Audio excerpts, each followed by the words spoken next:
It is 6:03 p.m. and I would like to call to order the Town Council meeting of Bowling Green, Virginia. First thing I would like to do before we do the pledge is ask for a motion to accept electronically our council member, Dr. Chenault. So moved. I have a motion from council. Second. And I have a second. Dr. Chenault, can you give us a reason, please, why you are not here so we can put it in the record? Yes, I'm on a work assignment in Nebraska. Thank you. Is there any discussion? All in favor, raise your hand.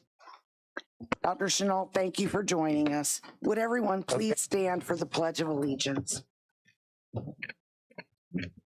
I pledge allegiance to the flag of the United States of America and to the republic for which it stands, one nation under God, indivisible, with liberty and justice for all.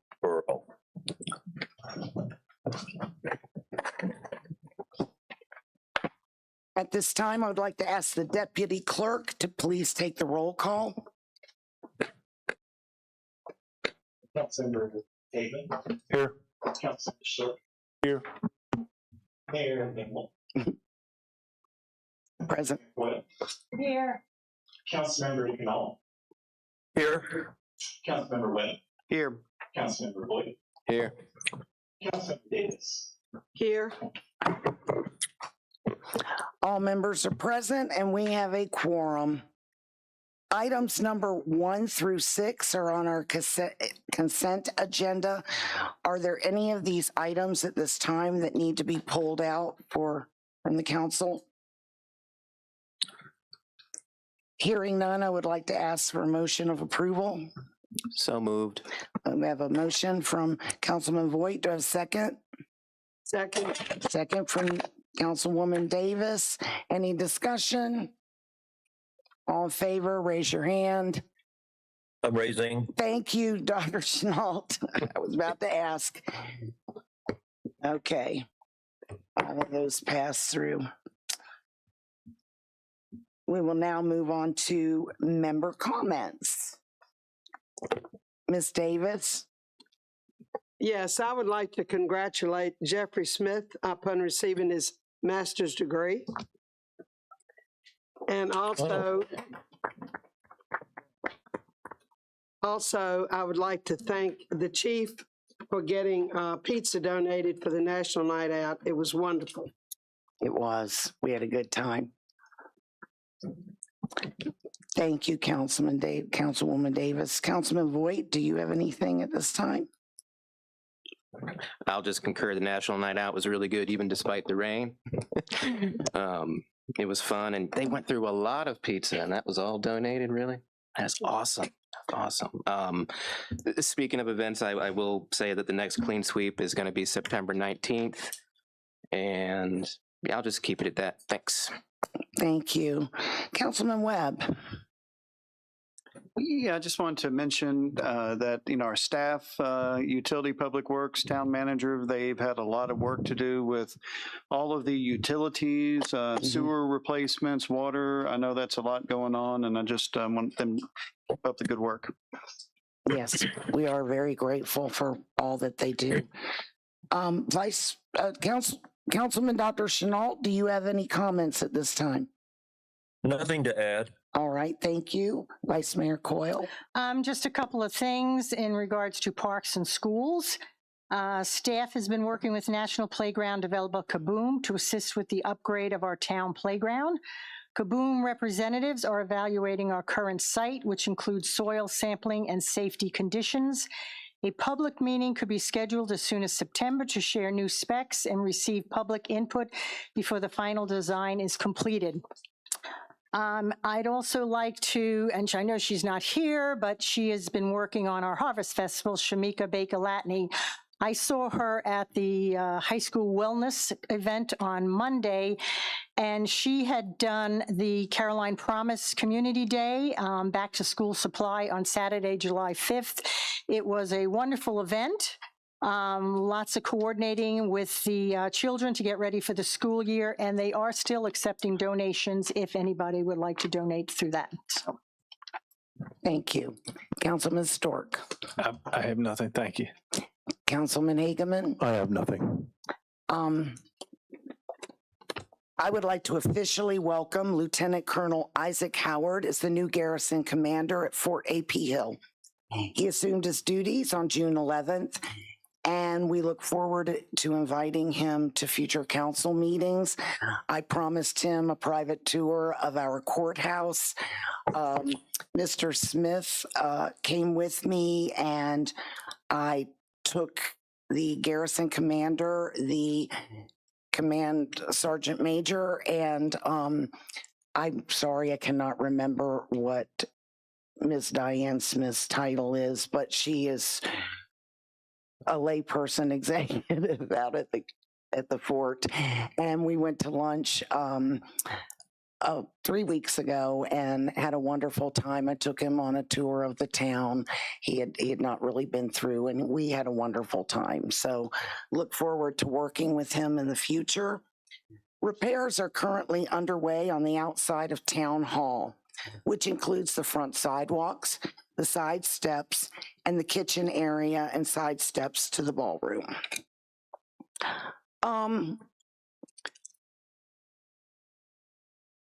2.5 weeks ago, my husband and I had the pleasure of leaving and going to Bowling Green, Kentucky.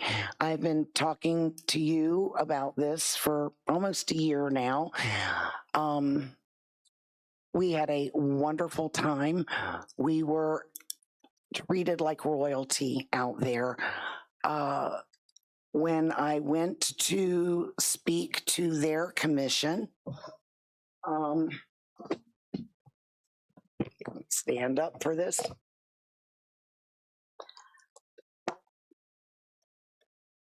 In being welcomed, I was presented as the mayor with a challenge coin for the America 250.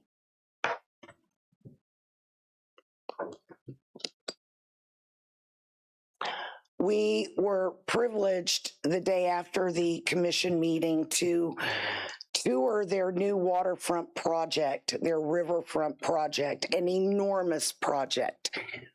It was really nice. The Public Works Director presented me with the challenge coin from their Public Works Department.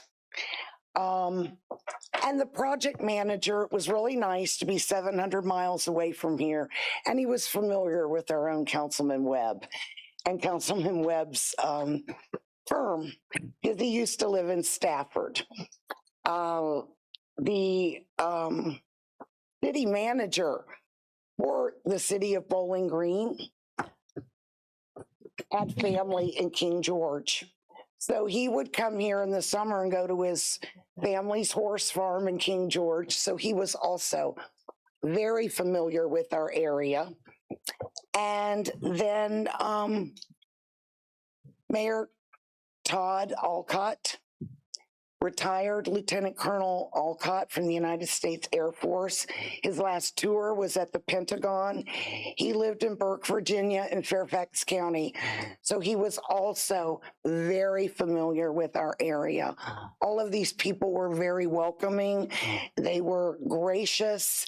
And on behalf of the mayor, I was presented with the key to the city.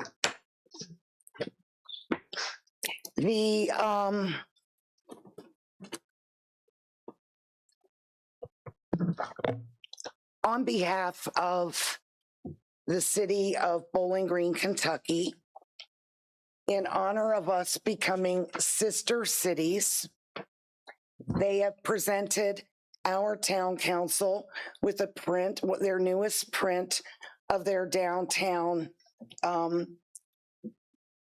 fountain park in the center of town. We'll send this around. My husband and I donated a signed and numbered Sidney King print that we had matted and framed on behalf of the town. And We had a wonderful visit. I will tell you, when I was there, I was very excited. We're a little town, 1,200 about. They are a city of almost 90,000. And they work very closely with their county, very jointly with their county. So they don't just count their city, they count the larger metropolitan area. I felt a little intimidated that they may think us presumptive or foolish for being there. They not only accepted us as a sister city, I had laid out a vision for cooperative effort between us for tourism and economic development. I laid out a larger vision to include other Bowling Greens and to make this a national and international movement. The mayor and his wife took my husband and I out to dinner. We discussed this further. Last Monday, I received an email, this past Monday, from the city of Bowling Green, Kentucky. They have embraced every one of the ideas and concepts that I presented to them. They are thrilled with the whole concept. They want to take the lead in this, to spearhead it. They have the money. They have the staff to do this. This past year, I spent my time researching. I'm the queen of research. It is very advantageous from an economic development standpoint for a small jurisdiction like us to try to sister with a larger jurisdiction. It's unusual for a town our size to sister with someone so large.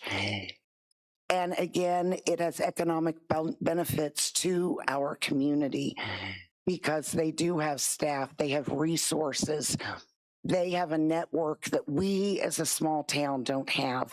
They have a national network when it comes to advertising, and they are in several TV markets and have networked with other TV markets. So I was contacted. I spoke with their downtown economic development coordinator. She called me at the urging of the assistant mayor and the mayor, and she and I had a nice conversation. We had some preliminary discussions, and I told her that I would be working with my town manager and that we would be in contact with her to proceed forward. India and I, our town manager and I, have been discussing this all year. And the wonderful opportunities that if this could come to fruition, that it would present for our community. I will tell you, I am absolutely humbled and I'm absolutely thrilled that we have been able to accomplish this, and we have nowhere to go but up. I did contact someone that I know that owns public relations firm in Alexandria. They do international work. I asked him, what did the international market look like? He said, we are hot right now. FIFA has made America popular again with Europeans. They want to come, they want to visit. They're enthralled with the silliest things like getting refills on tea and not having to pay for it. So again, we have wonderful opportunity here. And this is in line, everything that I have researched, this goes in line with our Economic Development Authority here in the town and with our Bowling Green VA Main Street group and their purposes and goals. So I hope that we can take advantage of this to grow and have a beautiful relationship with this jurisdiction, our beautiful sister, Bowling Green, Kentucky. Thank you. Ms. Mayor, Yes, I sir. just want to ask you one thing. And you might have said it and I just missed it, but do you want to explain the actual size scale of that city in comparison to us, like their population and They have a population of approximately 87,000 people. The greater area, and again, they have joint services. They work very closely with the county. Their joint services and their joint community is over 150,000. I will tell you, I neglected to mention this. Supervisor Sealy, before I went to him because I asked what kind of partnership would we get from the county. They were very excited to hear of this prospect, and Mr. Gary Wilson and Miss Kathy Beard were wonderful at the EDA and the Visitors Center with me. They provided a challenge coin and a book from the county to be presented, which of Secretariat, which I did present to them on behalf of the county. And they also, Bowling Green, Kentucky also has sent a key to the city for me to present to Councilman, or Supervisor Sealy. So are there any other questions? Okay. At this time, I would like to move to public comment. Anybody wishing to come and speak, please state your name and address. At such time, you have 3 minutes to speak. Please know that this council cannot respond to your comments or questions. And we would like to have you come up now. I open public comment.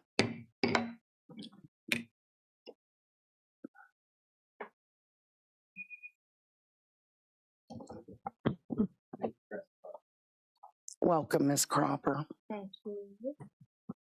Good afternoon, Mayor Gamble, Town Council, Town Manager. It's down. Got it? Got better? Pat Cropper, 251 North Main Street. Congratulations on going to Kentucky and spearheading this event, getting us closer to having more help with our town.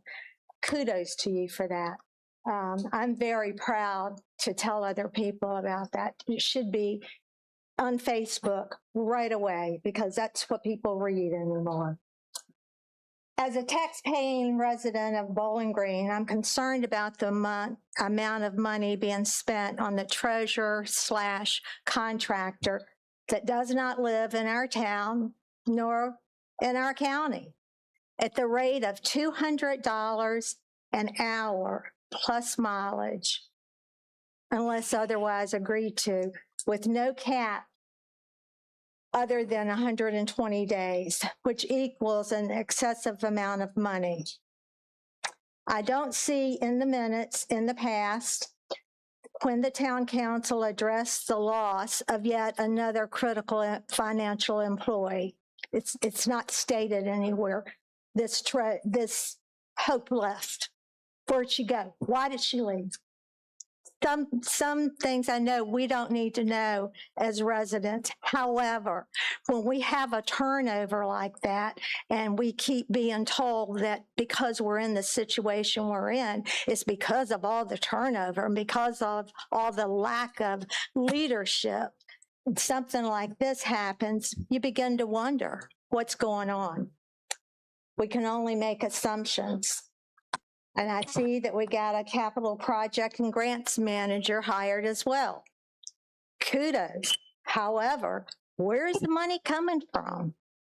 I mean, we're taxed to death here, and I can only imagine that next year you're going to come to us and go, we need to raise the real estate taxes. We need to do this because of the sewer, because of the water, because of this and that.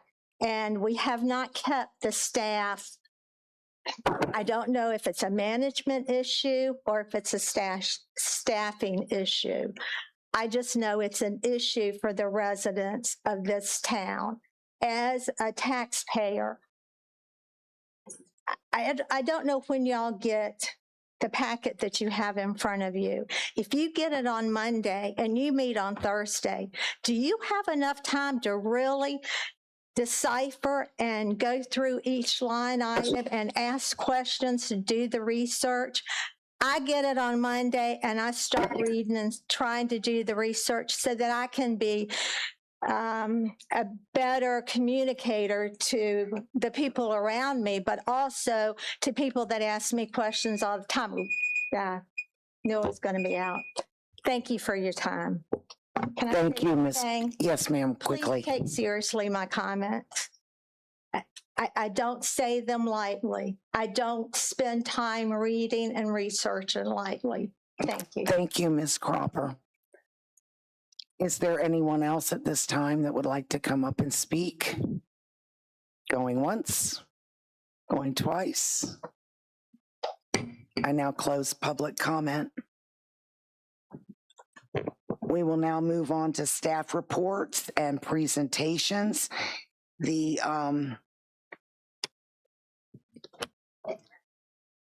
Taxing Authority Consulting Services, and we have a presentation. And I am sorry, sir, I do not know your name. And I apologize, I didn't send it ahead of time. My name's John Rife. R-I-F-E. R-I-F-E, yes, just like it sounds. Just wanted to introduce myself. I'm a partner with Taxing Authority Consulting Services. We're a law firm, and our entire firm only represents governmental entities in Virginia and in collection matters for taxes. So I'll start off by saying, first off, the localities don't have to pay our fee. So our fee is covered by the delinquent taxpayers that we are hired to try to collect from, and it's on a contingency basis. So it's capped by statute at 20%. For non-litigation matters, for real estate litigation, it's at 25% if we have to go on into litigation. But just want to take this moment to introduce myself to you and what our firm does. So the packet that I gave you doesn't have a whole lot of information. It's got a lot of pictures, so we'll try to keep this light. I know you probably have a number of things that you have to do, but I do think that this topic is important, so I'd like to tell you a little bit about how we go about what we do. We're different from most other law firms. We realize that these individuals that we're contacting are constituents. I think that's served us well in the Commonwealth, and that's one of the reasons that we represent over 135 Virginia city, counties, and towns. From one side of the Commonwealth to the other. We understand that some folks are in difficult spots, so we do try to set up payment plans with individuals that they can live with. Obviously, the payment plans have to make sense, because it's not going to make sense if they just pay more in interest and attorney's fees every single year when the accounts don't work. So thankfully for real estate taxes, the General Assembly made a fix that actually made things better for folks that owed money. They can pay their current bills current if they're on a payment plan with us, and we encourage them to do that. So our firm's also a little bit different in that we're attorney light and staff heavy. We operate a full-blown call center to try to maintain communications with individuals, both inbound and outbound telephone calls. Every call that comes in or goes out is recorded. So if there is ever a question about an interaction with an individual, we're able to go pull that. And hopefully it was, the call was handled the way everyone was trained, and if not, we use that as a training opportunity for our folks. We also are different in that we are very highly vested in technology. We don't just throw people at collections and try to call folks. We do try to handle our collections with data. Our IT operations is, we probably get, I don't know how many flat files we get a day, but it's plenty. So each of our clients get a secure data portal. We take data security and privacy very seriously. So we are SOC certified, which if any of you know what that is, it's not an easy thing to get. And we're just now started off our kickoff meeting today for our SOC certification for this year. So I'm not looking forward to the next 4 weeks. But we operate through workflows, and that helps us maintain the accounts in a consistent manner in our collections and how we approach the collections. We do send out letters, emails, encouraging folks to pay, and Best of all, we remit to our localities every week. Now, we do hold those funds for 10 days to make sure the checks are good. It just saves on staff time on our side and on the locality side, so that we know when we remit those funds that they're good, and we don't have to ask for a refund back from the locality if a check comes back bad. And our payments are sent over through our secure portal. We don't send anything via email. And we ACH the funds so that the very next day that they're in the locality's account. Yeah, as I mentioned, we're starting out with real estate tax collection for the town, and we understand that process is slow, and with some of the litigation costs that are involved with it for those people who want to redeem their property, it can be expensive. So we do try a collections approach before we go to litigation and then those costs start adding up for individuals. We've been doing this a long time. My very first case out of law school was a real estate tax case down in Smith County, Virginia. So I've kept doing it since then. But we know how to do these cases, and we try to save the taxpayers money any way we can and allow them to redeem the properties. We collect all different types of accounts. I think eventually we'll move into some other accounts for the town, but for now we're starting off with real estate taxes. I hope that the little bit of information that I've shared with you and the footprint that you see from our geographic footprint gives you some comfort with the type of work we do and the manner in which we handle accounts for taxpayers. But I'm happy to answer any questions that council might have. Ms. Davis. Where are you located? Well, we have 3 offices. One is in Henrico, one is in Martinsville, and one is in Lebanon, out in Southwest Virginia. Madam Mayor? I have a question. Yeah. Oh, I'm sorry. Go ahead. Go ahead, John.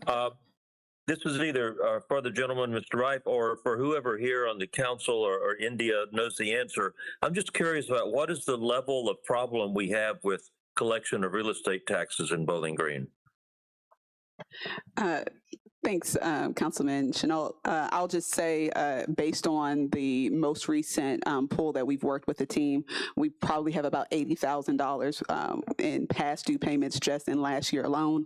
As part of our, obviously, process to ensure that we are collecting what the town is owed and proper management, we want to ensure that we have the accurate information that we have in our new financial systems to ensure that we can collect exactly what the town is owed, so we are not burdening other taxpayers for those who are delinquent and negligent in that way. I will also share, council did approve this several meetings back, and this will be the first time we're doing this since I think 2018 or 2019 during the RESPEC era. So, and I will also share, after these items go to collection and they go to tax, our staff here in town have nothing to do with the process. They will work directly with tax for resolving those delinquent matters once they reach their office. So they will not come to town hall. We won't answer questions related to it. They will all have to work through their team. Dr. Chenault, do you have any follow-up question so I can move on to someone else because I can't see you? No, I'm fine. Thank you. Mr. Stork. So in the past, India, who did we use to do this? The same firm, tax. Okay. Vice Mayor Coyle. SOC Service Organization Controls, Yes. and you're on SOC 2? We have our first one was last year. We have a SOC 2 Type 1. We're doing a SOC 2 Type 1 again this year. Next year, we'll go to the Type 2. Okay, thank you. With your service, if somebody gets far behind, are we entitled to take their property over if they don't pay? Is this? So there's a few different ways to answer that. For the most part, there's two different tracks that a property can go. If it's for the lower value properties, there's a non-judicial sale track. The taxes have to be delinquent more than 3 years, and the property has to be valued under $15,000. That does not go to circuit court. If it's valued, over that, there's a small portion of properties that could still qualify for non-judicial sale, but we're typically going to the judicial sale route. And in those cases, it's required to go to a public auction. But there are some cases that there's a statute that allows a locality to actually take title to the property without taking it to a public sale. But those are very rare instances where the taxes exceed 50% of the overall value of the property. You might see a situation like that where a locality has had to go in and there was a structure that had taxes for the last 15 years and the locality demolished the structure. And now all you have left is the land value, but you have a high level of taxes. So in those cases, a locality can ask to have the court to appoint a special commissioner to convey the deed over to the locality. That doesn't happen a lot, but hopefully that answered the question. Thank you. Are there any other questions from this council? Thank you, Mr. Rife. I appreciate the opportunity to present before the council. Happy to come back. Appreciate you being here. Thank Happy to come back anytime we need.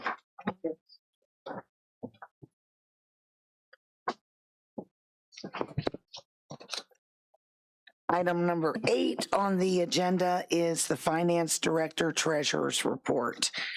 You have the budget versus actual in front of you. Ms. D'Amica, are you coming up? Do you need to? Are there any questions from this council? There's no reason to come up. We will move on to item number 9, the Town Manager's Report. Ms. India Adams Jacobs, you will have the floor at this time. Thank you, Madam Mayor. I'll be brief in the interest of time. It has been a very busy summer, so I thank you, Councilman Webb, for acknowledging that all of the infrastructure projects that have been underway, and I thank Mr. Fortune and his staff, as well as Mr. Langford and his firm for all of the work in preparing and repairing some of our emergency repairs on Ennis Street, also the planned repairs on Main Street. Also would like to welcome Mr. Perry Hickman to our team to help manage our capital projects and grants portfolio. I'd also just like to remind, with the tremendous amount of grant awards that we have been awarded for some of our infrastructure projects that did necessitate the need for a position to help manage those, as there is a tremendous administrative burden that comes with a lot of the federal funds and state funds. Then we do know that that number is just over about 11 million. So we are beginning to plan for most of those reimbursable grants. And Perry has hit the ground running, working with both the state and our federal partners. In fact, we met with Congressman Vindman's representative this morning to talk a little bit more about the CFP process, where we currently have a project that we've been awarded $750,000 for water line replacement, and then looking towards future projects, both at the CPS level and then on the Senate side, on the CDS level. Next, we've received a preliminary draft FY27 audit. Our team is working to review that and get that tied up with our auditor for presentation at next month's council meeting.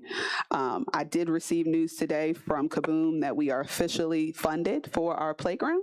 So round of applause to everyone who's been involved in that. And I know that's a long time coming. So as a great town manager, I'm happy to announce that. And I know my mother, I think, and my kids are probably the most excited over any project that I've done so far, that we will be getting a new playground in town. Please mark on your calendar August 21st for Design Day. And then the building of that playground will be in the end of October, the Friday, Thursday, and Wednesday before Halloween. So we'll have a spooky build. You can wear your costumes as you come and help. And I'd like to also thank Vice Mayor Coyle for her work on this over the years, as well as Councilman Hagman, who has done a Kaboom project before and has volunteered to kind of help with some of that project management of the team there. And Councilman Webb as well, who has pledged to help us with some of the construction. And we will be looking for volunteers for that playground construction as well. And so we will do some more announcements, the mayor, myself, and hopefully some kids will be able to do some official announcements once we get the official paperwork completed, and then have more details on what the final design will be in the coming weeks. So very excited on that. I'll end with that. The rest of the information is in my report. Thank you. I know at our very first retreat, that was one of my expressed wishes, was that we have a new playground for this community. And everyone was so bogged down at the time with our infrastructure issues, but we didn't stop dreaming. We didn't stop reaching, and we have achieved our goal. So kudos to all of us that have worked so hard together to push this through. Next, we will have Chief Cecil come up and give our Bowling Green Police Department report. Welcome, Chief Cecil. Thank you so much for the wonderful, wonderful night out Tuesday. Even with the rain, we had a blast. We ate almost 200 pieces of pizza, and we danced and in the rain and had a great time. So go ahead and give your report. I don't have anything to report. Can you hear me now? We can now, yes. All right. All my numbers are in the packet for the month of July and August. I'm sorry. June and July. But again, we did have National Night Out Tuesday night, and I wanted to thank everybody who either donated or participated or helped out with that event. Like you said, it was rainy, but we did give out 200 slices of pizza. Courthouse Lane Apartments donated drinks, chips, things to that nature. Fire department came as well as REC. So a big shout out to them for helping out. Yes, thank you. Yep. Are there any questions for Chief at this time? I got a quick one. It looks like the calls went up a little bit on this report than last time. Yes, sir. So that number is a number that I'm getting from the Sheriff's Office Dispatch Center. So it's a little bit of everything. It's not just calls for service, anything that we do. I believe it was 177. Yeah. Is it always a 2-month one? I'm blanking at the moment. Is it what? Well, this is June and July. Was the last report you gave a... Well, we didn't have a meeting last month, so. This is for the 12th. I got you. Yeah, so it's not really an uptick. Right. Right. Thanks. Anything else? Thank you, Chief Cecil. Thank you all. Mr. Sean Fortune, our Public Works Director, we have his report in front of us. I'm sure that you have all looked at it. Are there any questions for Mr. Fortune at this time? Mr. Fortune, do you have any comments to make?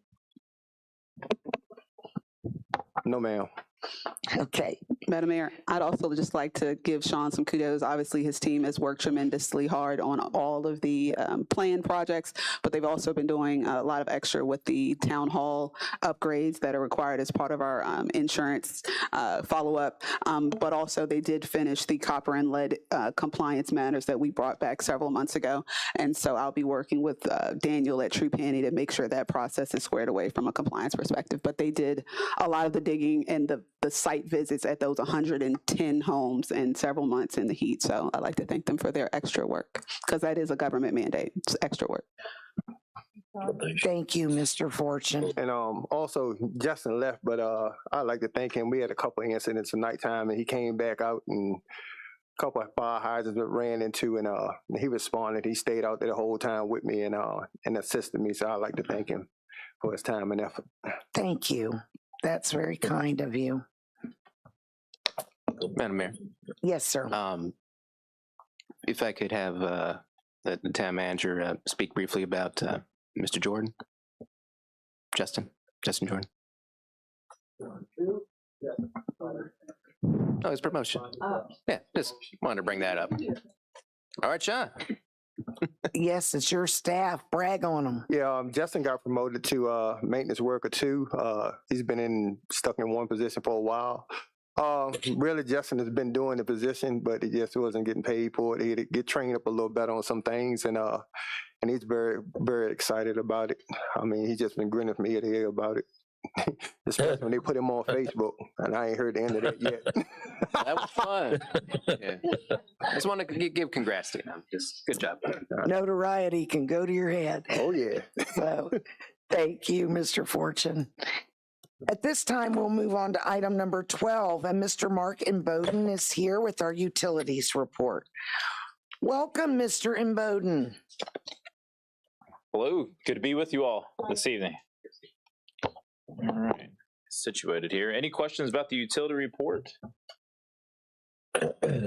Some things to note, we had a 147,000 gallon average day usage for the water, and the wastewater paired nicely with what we typically see in our production trends at 116,000 gallons per day production for the wastewater plant. For the water side, some operational notes. There was a booster pump at the water tower that we had to have isolated and shut off for quite some time. And that was due to a check valve that was inoperable. Sean and I were able to isolate the isolation valve a little further to allow for a check valve replacement, and that occurred. And so that booster pump is now back online. So we have a true duplex situation there. UV light sensor was repaired on the wastewater side, and then also the sludge bag, we had finished filling that and we cut that open, and that is drying out nicely. It came from the plant prior to coming here, and things are looking very well. Our laboratory ran some analytics on the sludge, and we have around a 10.6% solids. Not too bad for a first go. I think we can get a little better, but the results are surprising, and we'll get into the sludge dewatering project a little bit later on in our meeting agenda here. But for the UV or the utility report, that's kind of our utility report, and happy to take any questions if you have any. Dr. Chenault, do you have any questions at this time? No. Okay, is anyone on this council? Mr. Stork? So is that our first bag we filled? That's it. Yes, sir. And what period of time was that? 3 months? So that was about a 3-month period. We were hoping for, I was expecting a lot longer. Oh, really? Yeah, to be frank, I was hoping for a year. But it filled up a lot faster than what was anticipated. A lot of the performance stats that we were throwing around came from the manufacturer, the representative, and so maybe have oversold it slightly. But the true real world, the pilot study showed us that we can expect between 3 and 4 months of usage out of one ground tube bag. But the solution that we're going to be presenting later on this evening is going to be slightly different, but I think it'll be just as effective, if not more. Yeah, great question. Mr. Voigt? Yeah, on that same note, what was the initial target for solid percentage? I mirror it to what a belt press or a centrifuge can achieve, and that could be anywhere between 18 and upwards to 30% solids. So higher concentration of solids. But for a complete gravity-based dewatering separation system, 10% is it's mediocre. It's a C+. Right now, I was hoping for an A, but we didn't get there. So yeah, some of that is just a little bit of the flock management, some chemical injection management, and that will only improve with time. Yeah, there's things you can fine tune as you go. Yeah. That's right. Any other questions from council? If you would stay there, please. Sure. Continue on. Mr. Hickman, could you come forward, please? I joked with Mr. Hickman that he's going to have to take over here. At this, I would like the deputy clerk to read the background on this at this time. Item number 13.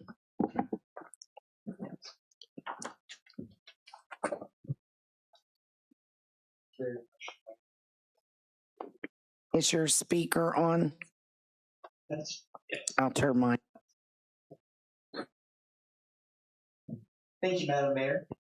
The purpose of this memorandum is to request approval of a capital improvement project at the wastewater treatment facility, redundancy by adding a second drying bed as to advance capital improvements to public systems and create redundancy by a second drying bed. The town has secured a bid from Envogue Environmental Services Incorporated for upgrades at the wastewater treatment facility. This redundancy measure had been previously introduced and discussed during a prior town council meeting. That's great. Yeah, thank you for the introduction. So I threw together just a simple slide deck, has some good photos in it as well, to kind of give some descriptions and some visual cues to what we are looking at implementing here at the wastewater treatment plant. And so if we go to, yeah, that's great. Thank you. All right, so we'll start off with what was the challenge that we were trying to solve? What was the solution that we were going for? And really, it's around sludge dewatering.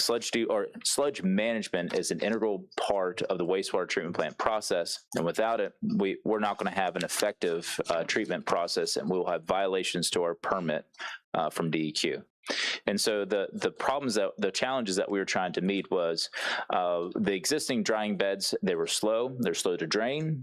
They relied completely based off of weather patterns, and in the colder months or the rainy season or humid seasons, they didn't dry very well.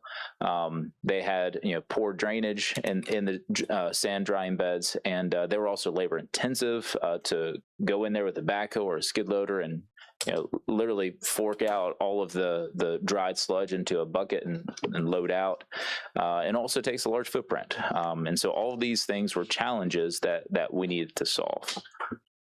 And so what we provided was a pilot study. We'd initially looked at a belt press, but through collaboration and some meetings with Moonshot Missions, you guys have heard that name before, we came up with a proposed solution that we really wanted to try out here at the town and to see if it would be effective for our needs.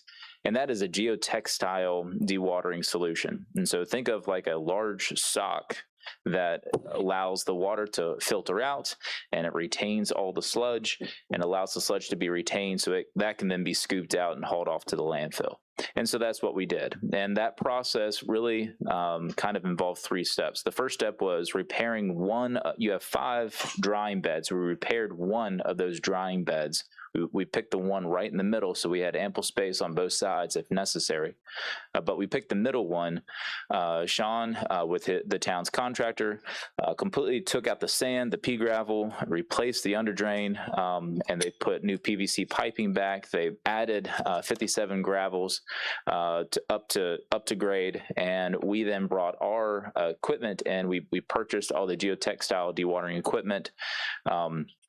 That equipment, including the bag, it's a 60-foot by 5-foot diameter bag that was rolled out on top of this renovated sand drying bed. We set up some flocculation equipment, which is just a fancy word of allowing all the solids to come together and allow the clear water to kind of fall out of solution and retain the solids. And so we set up the flocculation equipment, a sludge pump. We fed the system, and it worked. It worked fine. It worked okay. There are some improvements after talking with the manufacturer. There are some improvements that we can make, particularly with the injection of the chemical, as we discussed earlier. We had about a 10% solids. We can do better on that, and I think that will get better with time. But that was the pilot study. That's what we did. That's what we that was the solution to the challenge that we had. And it did provide some strong results.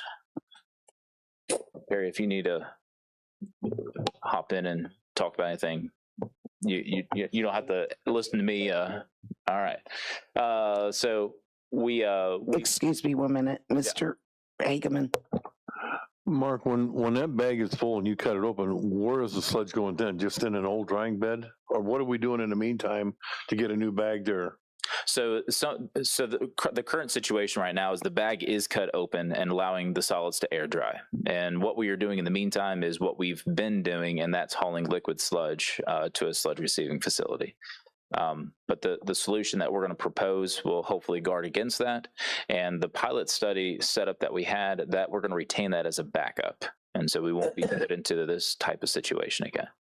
Yeah, great question.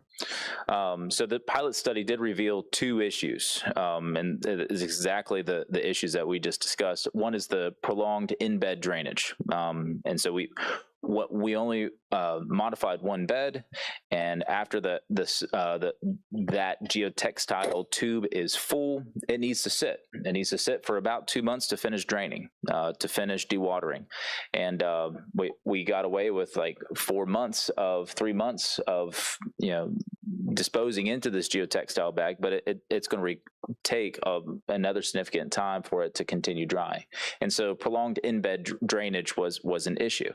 And so that one isolated available drying bed is no longer available to us to press into, essentially.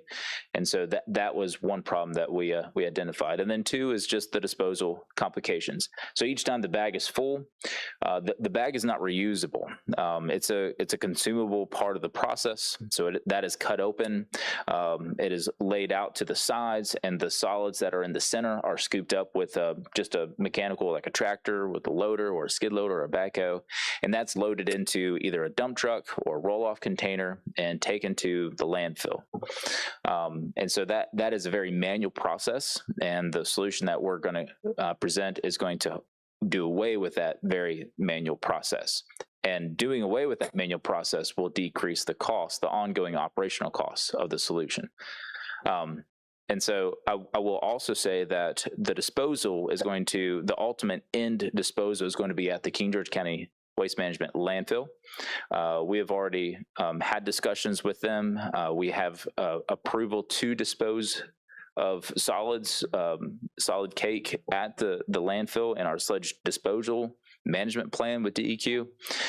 We've even collected solids samples and sent them off to our laboratory for analysis. They wanted to look at the paint filter, which is just testing the amount of free liquids. That passed. They also looked at different metal constituents. They have to, there's a whole list of prerequisite tests that you have to do. So we did those passed. They accepted they acknowledged that they will receive our sludge. I guess that's what I'm trying to say. May I ask you, in the past, we'd had an issue with the filamentous, is it, got to say it? Is that still an issue? I haven't heard it mentioned in quite a while. It's not. It's not. And filamentous can be brought on by a couple different things, but it's poor treatment brought on by either improper solids management, or it could be caused by other issues such as fats, oils, and grease. But the filamentous issue is not persistent at the plant. That's wonderful. Thank you. And our utility report does include effluent quality monitoring that we do on a weekly or routine basis as the permit requires. And you can see that some of the analysis that we sample for below laboratory detection limit. And so the laboratory is verifying that the treatment plant is operating very well. Very good. Any more questions? Yes, ma'am. How many of those bags did we buy? We have 2 bags. We've used one, so we have 1 spare. Okay. Yep. And our goal is to use that spare as our ongoing redundancy. Thank you. Yep. All right, so here is the solution that we're going to present to you, and this is the containerized dewatering box. And without having you guys have to read this slide, I'll just show you pictures. I like pictures better. So this is it looks like a big old dumpster, because that's really what it is. It's a big old dumpster that's been retrofitted to allow for a drainage of a dewatering bag that fits this size. This is a 30-yard dumpster that has been modified with netting on the sides, the front, and the bottom. And it also has, they call it a mattress of drainage tile on the very bottom. And that's what, so laser pointer? Maybe it does. There it is. So this is the mattress that they're calling this the mattress. This is basically just drain tile. And that allows the water to drain out. There's also on the sides, you can't see them from these photos, but on the sides, there's over 60 different holes that are penetrated throughout this dumpster that allows water to drain. And so this dumpster allows for enhanced drainage of the bag. And that'll allow for a greater throughput of solids and faster drying times. The manufacturer's rep, now we talked about over-promising, under-delivering from a manufacturer, but they said you can press into this thing on a Friday and take it to the landfill on a Monday. We'll see, but that is to be determined. But I do feel confident that this is a better setup. It is smaller in size, and so we're not going to be pumping into this thing for a series of months. Our anticipated usage rate of 1 dumpster bag is going to be 1 a month. I'm pretty sure that's what we're going to see, but time will tell. But this is the solution that we are presenting. Everything else is the same.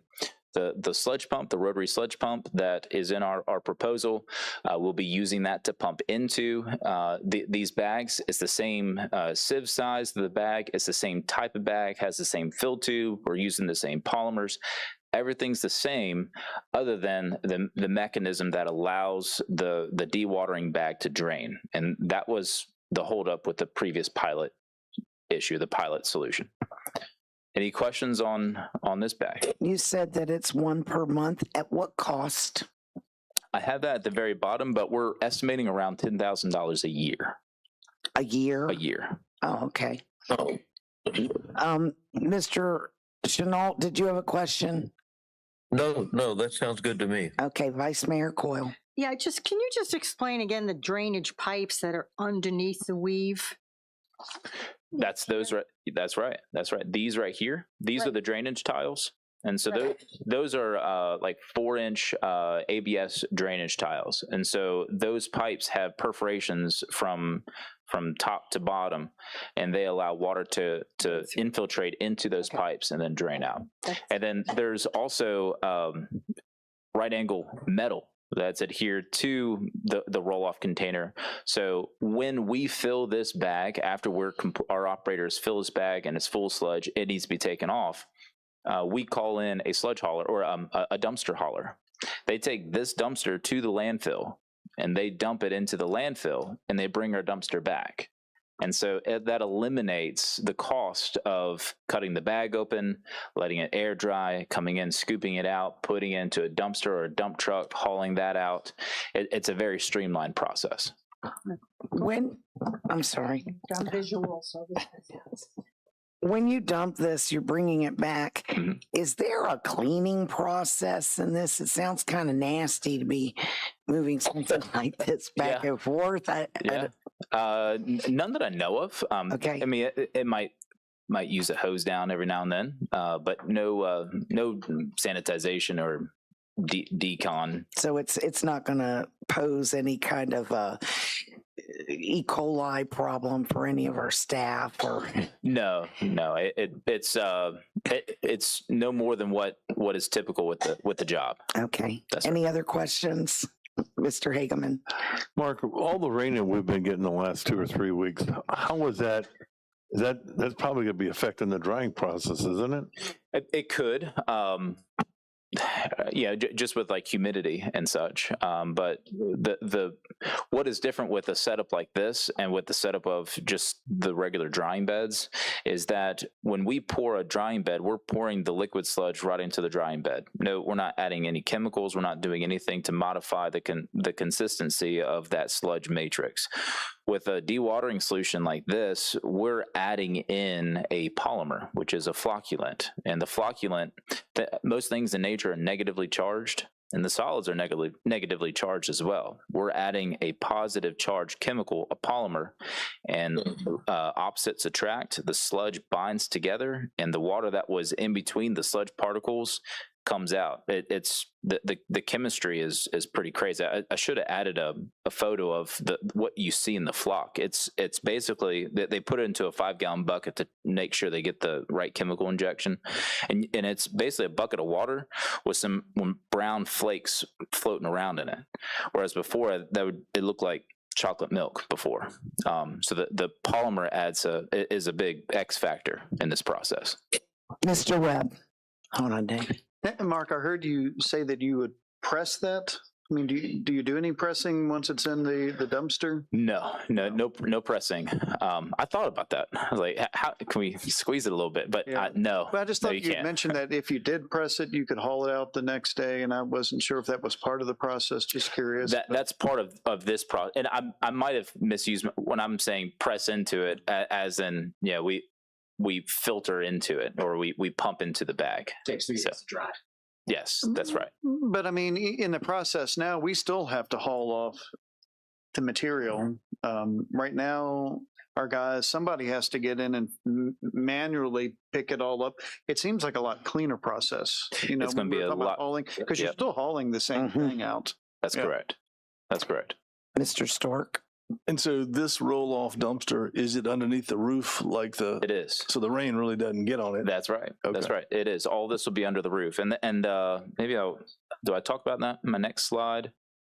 Maybe not. This is a comparison of sludge hauling versus on-site dewatering. And essentially we have a one-time capital cost of that $48,500. We'll have a reoccurring cost of chemicals and the consumables of the bags.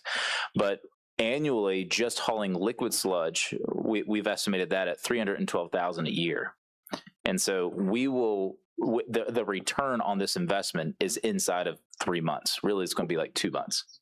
And so the maths, it really does. But one thing that we need to do, this is a comparison table, and I won't go into all this unless you guys have questions, but this is a comparison table of all three: the sand beds, the geotubes, and the dewatering box. And the dewatering box is what we're selecting here. But what we will need to do, we will have to do a bed modification. So here, this cost is going to be outside of purchasing the dewatering box and also purchasing some additional equipment. So we have a rotary sludge pump that we need to purchase. We have the dewatering box that we need to purchase. That's just sheer equipment.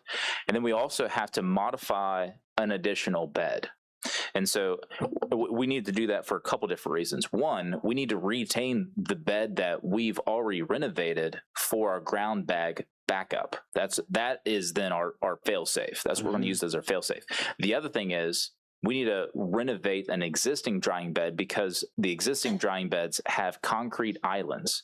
And so imagine this big roll-off container, it needs to roll on something. Well, the one bed that we modified, that's just 57 gravel. We can't roll a roll-off or a dumpster container on that. And so we're going to remove about 18 inches of the fine, I call it beach volleyball sand that's on there now, get down to the pea gravel, fill back up to match the grade of the concrete islands.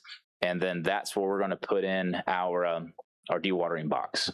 You said fill back up To with grade. sand to grade. Right. So we'll take out 18 inches of sand, and then we'll put back in 18 inches of 57 gravel or pea gravel, really whatever's economical. So you won't have to go back to a filtering sand like we That's had right. to have before. Right. Correct. Very good. Any other questions? Go ahead, Mr. Voigt. Okay. First one. So, we did the pilot program. We were all on board that was cool. We kind of liked the balloon idea. You learned a lot. We learned a lot. And it worked pretty well. This seems to be the big brother to that. Because one of the natural questions one would think when you're pumping it all into a bag like that is, okay, well, this is a consumable version. You got to keep redoing it. What about the permanent version of it? And so, metal container, do the same kind of thing. Still needs a bag, but it's not as big of a consumable as it was before. I liken it and I want you to correct me on all this stuff and this analogy coming up, but let's go with your chocolate milk you said a second ago. I like chocolate milk. I pour some milk, I put some chocolate in it, I use a spoon. I learn I really like it, so then I go and buy an immersion blender. This is the immersion blender to the spoon. It's a very loose analogy, but I wanted to use chocolate milk. But that paints the picture. A little bit. But I did have a question going into it. Sure. I like your comparison things here. And the one thing I wasn't seeing, just, for the giggles of it, is if you redid and just did 2 bags. Because if you did alternated bags, that would be a different cost. I didn't see that cost just to compare it. I like what I'm seeing here, but that's one of the things I would have wanted to be able to be like, oh, this is what we cost if we continued that. And I would say it's going to be around what we're going to be spending right here. One-time capital cost. And it's going to be more expensive ongoing operational cost. Bigger bags, equipment coming in, hauling it out, physical labor, performing that. And then you still have the tipping fees and hauling costs to the landfill. Here, you only have the tipping fees and hauling costs to the landfill and then the consumable part. Labor is less, equipment, wear and tear, that's all less. Yeah, and that was one other thing I wanted to ask is so they can they just haul it away like a dumpster so they can mechanically lift that to take That's it. Yeah, that's good. Yeah, you'll bring one of those trucks in. It looks like it has 2 big rails with some pulleys on it, and it'll pull that dumpster up onto the bed of that truck with its pulley system and rail system, and then that whole container will ride on the back of that truck to the landfill. They'll tip it out at the landfill, and they'll bring that box right back, and the process starts over again. And how long does that take? Trip there and back. Yeah. I'm not sure, but less than a day. Less than okay. So Right. We would pump into this bag once a week, and so there's ample amount of time for it to dry. so you can hold it and then you for the can use it. You disposal. don't have to pump into the reserve bag got during it. that interlude. You got it. Yep. Sounds good. Councilman Webb. You know, the bag that goes inside the dumpster, I mean, is that replaced every time? It is. It is. And like, how long does that take?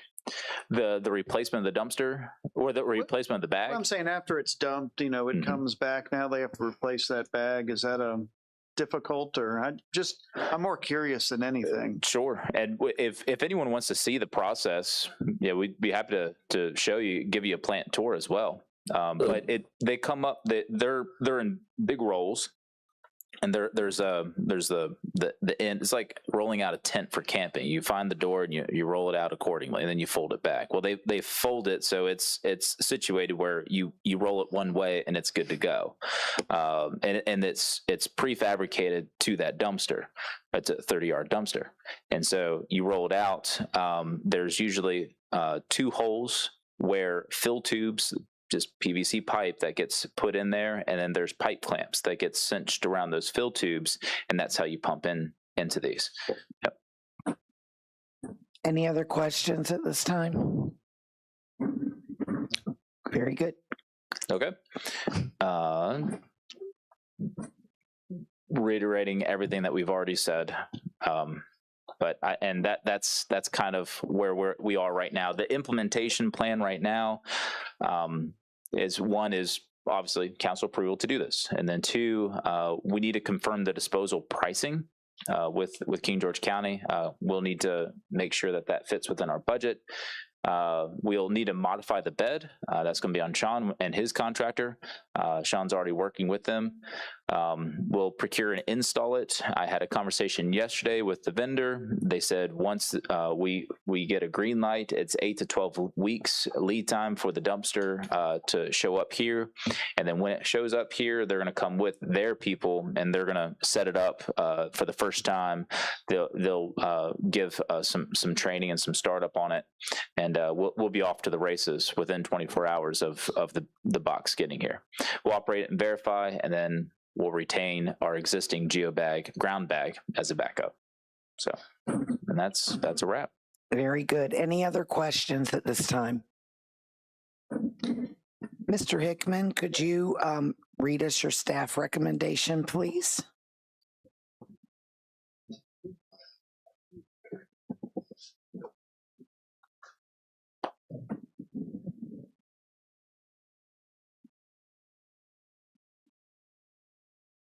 You want a copy? No, I've got it. Okay. I think I've got it here. Okay. The staff respectfully recommend approval of this capital improvement project funding request, which will add a second drying bed to the wastewater treatment facility and create redundancy within the system. At this time, I would like to ask for a motion from this council. I can so move that one. I'll second it.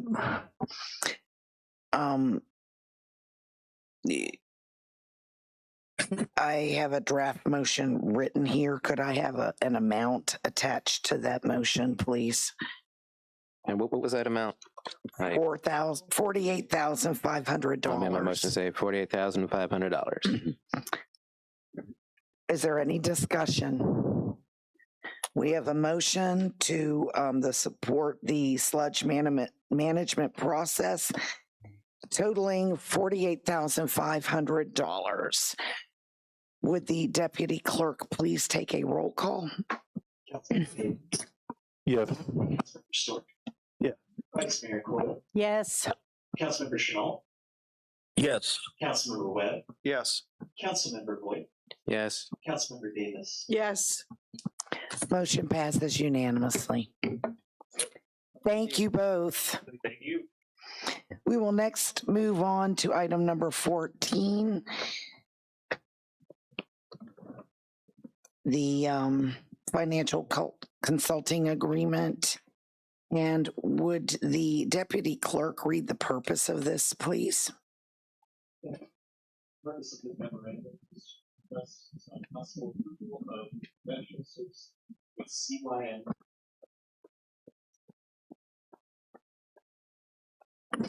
At this time, I would like to turn the microphone over to our town manager, Ms. India Adams Jacobs. Thank you, Madam Mayor. Included in the packet, you see the scope of services. Ms. Morgan of CYM has been providing the service to the town for several years, satisfactorily and extraordinarily, actually. And so we definitely like to continue that relationship so we can continue with our pre-audit services and our continuing producing our audits in a timely fashion. This has been drafted by our town attorney, Mr. Gore, who has already approved that for council consideration. So respectfully request, as the deputy clerk mentioned, the approval of the agreement. Are there any questions at this time from council? At this time, I'd like to ask for a motion from council. I'll make the motion for the approval of the financial consulting services agreement. I have a motion from Councilman Stork. Is there a second? I have a second from Vice Mayor Coyle. Any discussion? At this time, I would like to ask the deputy clerk to please take a roll call. Councilmember Hayden. Yeah. Yes. Councilmember Short. Yes. Vice Mayor Coyle. Yes. Yes. Councilmember Webb. Yes. Councilmember Wood. I apologize. I have to abstain. No problem. Can you, excuse me, can you give a reason, please? I'll give a reason. I have full faith and respect in it. It's on me that I didn't ask some questions prior to the meeting. So it's my fault. Very good. Ms. Davis? Yes. At this time, motion passes 6 and 1 abstention. We will move on to item number 15, the budget amendment request. Ms. Tamika. Good I guess evening. you're up here, Ms. Morgan, to speak to us. Thank you. Welcome. Thank you. Good evening, Madam Mayor, Vice Mayor, and members of council. Tonight before you have a budget amendment request for a supplemental appropriation, and this is for rollover from fiscal year 25-26, and this is rolling over available funds that were already budgeted in that fiscal year but had not been used, and so that it may be used in fiscal year 26-27, this current fiscal year. I'll give you the summary. The purpose of this memorandum is to request approval of budget amendment in the amount of $43,460.93 to provide the supplemental appropriation necessary to complete these roll forwards. As stated in the fiscal detail, this is for revenues that were received for zoning and permit fees. These permit fees are associated with expenditures that will come in the current fiscal year. Therefore, we're going to take that out of fund balance because at the end of that fiscal year, it rolled into fund balance. Also, there are some expenditures that we were budgeting for, but those items had not been completely expended. That includes the town manager's contingency fund of $31,555.38, as well as town mayor expenses of $345.73, and town manager expenses of $4,059.82, and that totals the $43,460.93. Staff respectfully recommends approval of the attached budget amendment as presented. Is there a motion from council at this time?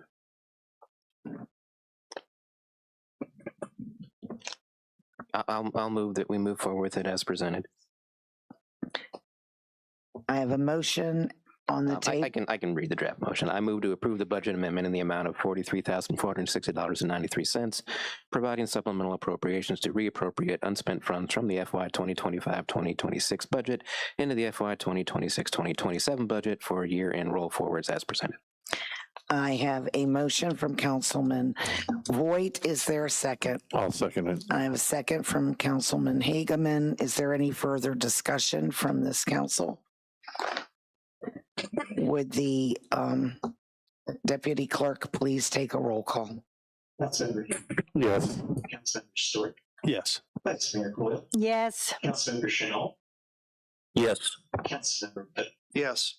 Councilmember Boyd, Yes. Councilmember Davis. Yes. Motion passes unanimously. Thank you, Madam Mayor. Thank you. Item number 16, I would like to ask the deputy clerk at this time to read the resolution. Thank you, Madam Mayor.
I ask for a motion to approve this resolution. I'll make the motion. I move to appoint Ms. Vianne Baylor as Deputy Town Treasurer effective August 6th, 2026. I have a motion from Councilman Hageman and a second from Vice Mayor Coyle. Is there any further discussion? At this time, I would like to ask the deputy clerk to please take a roll call. Councilmember Yes. Yes. Vice Mayor Coyle, Yes. Yes. Councilmember Webb, Yes. Councilmember Boyd, Yes. Davis. Yes. Motion passes unanimously. Welcome to our team. Welcome to our staff. Welcome to our town. And we're thrilled to have you. Look forward to having a working relationship with you. Next, we will move on to item number 17. And I would like to ask the deputy clerk at this time to read the purpose of this memorandum.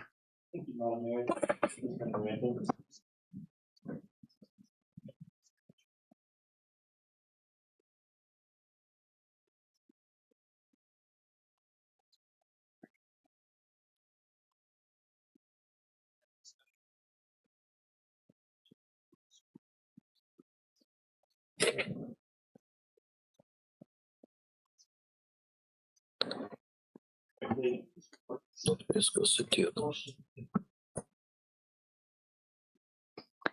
Thank you. At this time,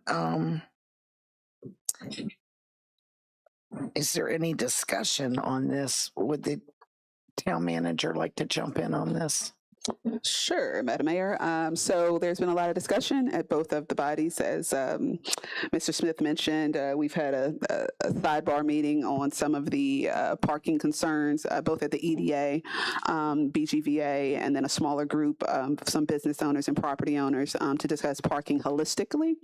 But we've started and decided that we would need to address our ordinance first before we could discuss any more conversations around signage, wayfinding, regulations, enforcement, because we identified some areas of conflict and just where there could be some more improvement as it relates to clarity.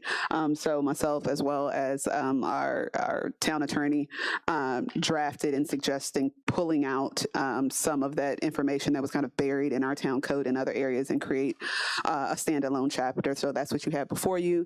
We will have to have a public notice on this prior to adoption. So this will be the first read. And then at the next meeting, you all could adopt if you so choose.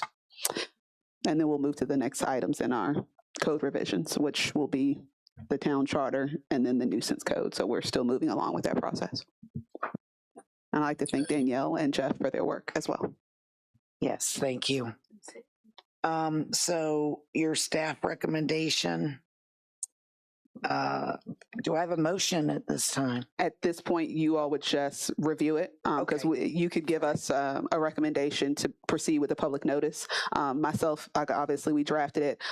We have reviewed it with Chief as well. And so he's all good from an enforcement perspective. So if you want to have a motion for anything, it would be to go ahead with the public notice, to publish the public notice. Mr. Webb. So was there a parking ordinance or there really wasn't before? Here. There was. Can you hear me okay? Oh, there we go. There was, but this one that's before you is much more comprehensive. So what you have in your packet, it will repeal what's on that town currently has, and it would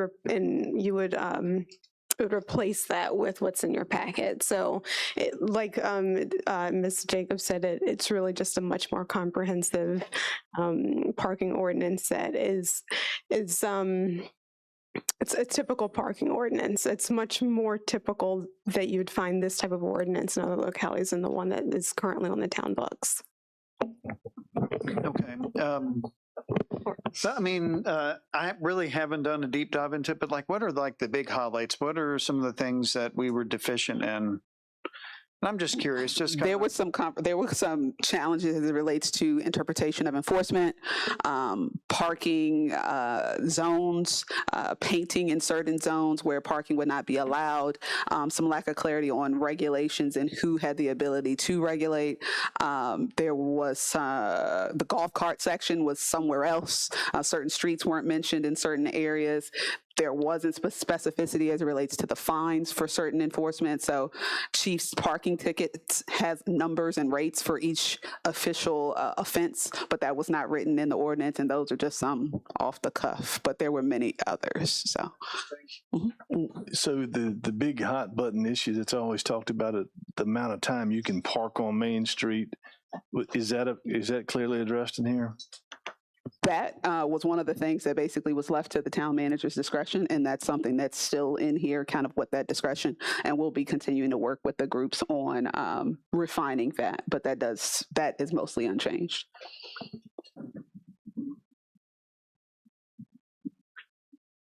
you know, and what about all of the area that was painted downtown? You know, there were spaces and then there were areas that you could park and now you can't. We're not proposing to change any of that right now, or are we?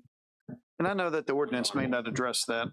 Yeah. At this point, no, it's more to align with the updated code sections, and that's what we work with the attorney on.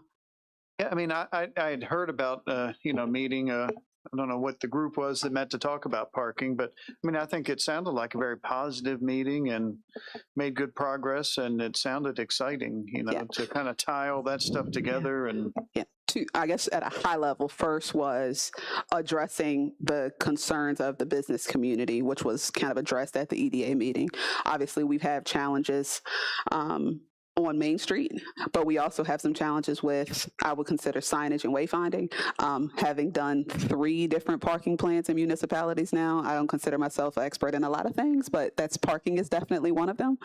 So I showed them the website pages that we created to show, the public, where public parking is available, where private parking is available.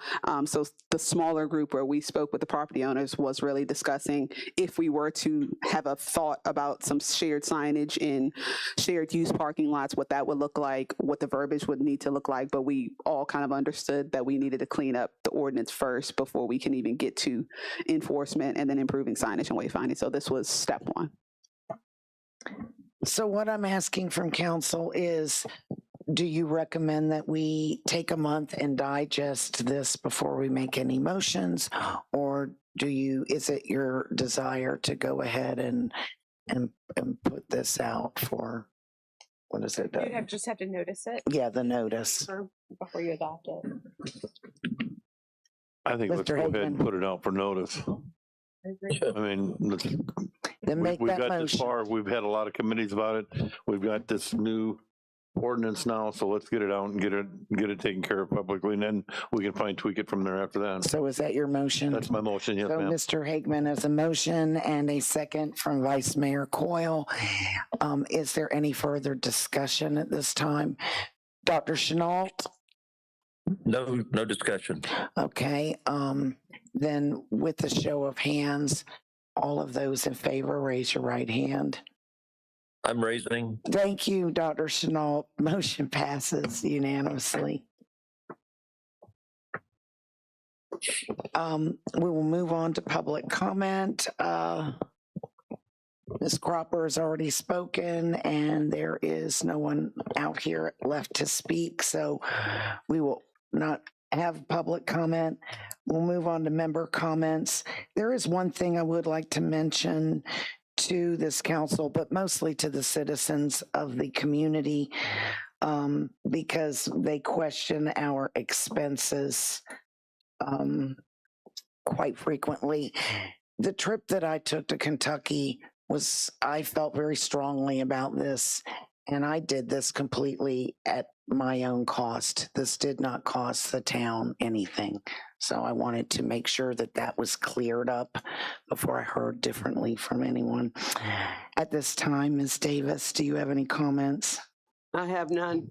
Thank you. Mr. Voigt, Mr. Webb, Vice Mayor Coyle, No. Dr. Chenault, None.